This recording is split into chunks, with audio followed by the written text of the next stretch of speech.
ასები იგივე დავტოვეთ. აზრი არ აქვს მომატებას, იმიტომ რომ ისეთი მდგომარეობა ხალხს შესაძლებლობა აღარ აქვს. ჩვენ ხო გვინდა რაღაც გავყიდოთ, შევხვდეთ ახალ წელს, ამიტომ იძულებულები ვართ ვყიდოთ რეალურ ფასში. არანაირი მომატება. მაინც და მაინც რო ვთქვათ, რომ საახალწლო ვაჭრობა არა. იგივე ჩვეულებრივი დრო. განარჩენ დღეებში როგორც მუშაობდით, ესე მუშაობთ. წელს ძალიან ვერ გაზარდავს ხალხმა და წელს ძალიან ისაა ძვირი. ხალხი ვერ გიდულობს მაინც და მაინც. მანამ მეტი კარგი ბაზრობა არის შარში. ყველაფერი მძვირდება, იმიტომ რომ რაღაცნაირად ფული ფუნქციას კარგავს. ალბათ ეკონომიკის სამინისტრო ფინანსებს ვერ უწყობს, ისე რომ როგორც საჭიროა მართვა შეიძლება ფინანსებს.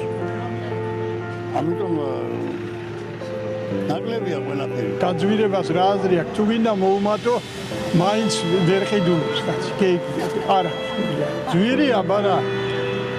რა უნაქნა საქონელს ვეღარ ინახავს ხალხი, თივა გაძვირდა ყველაფერი, თავი. კლიენტების რაოდენობა ძალიან მაგრად დაიკარგა. მაშინ ამ დროს კაი ვაჭრობა.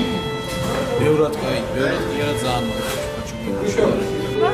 აი აჭრობოდა და გაბოდა ტავარი, რომ ტავარი არ ქონდა თუ გაბოდა, ბევრი ხალხი შემოდიოდა. ელჩე საკვე ყველაფერზე გაძვირდა.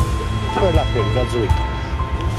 თავრობა იძახის რომ ბიუჯეტი გაიზარდა, მაგრამ ჩვენი ბიუჯეტი ითხარ რა არის ჩვენი ბიუჯეტი.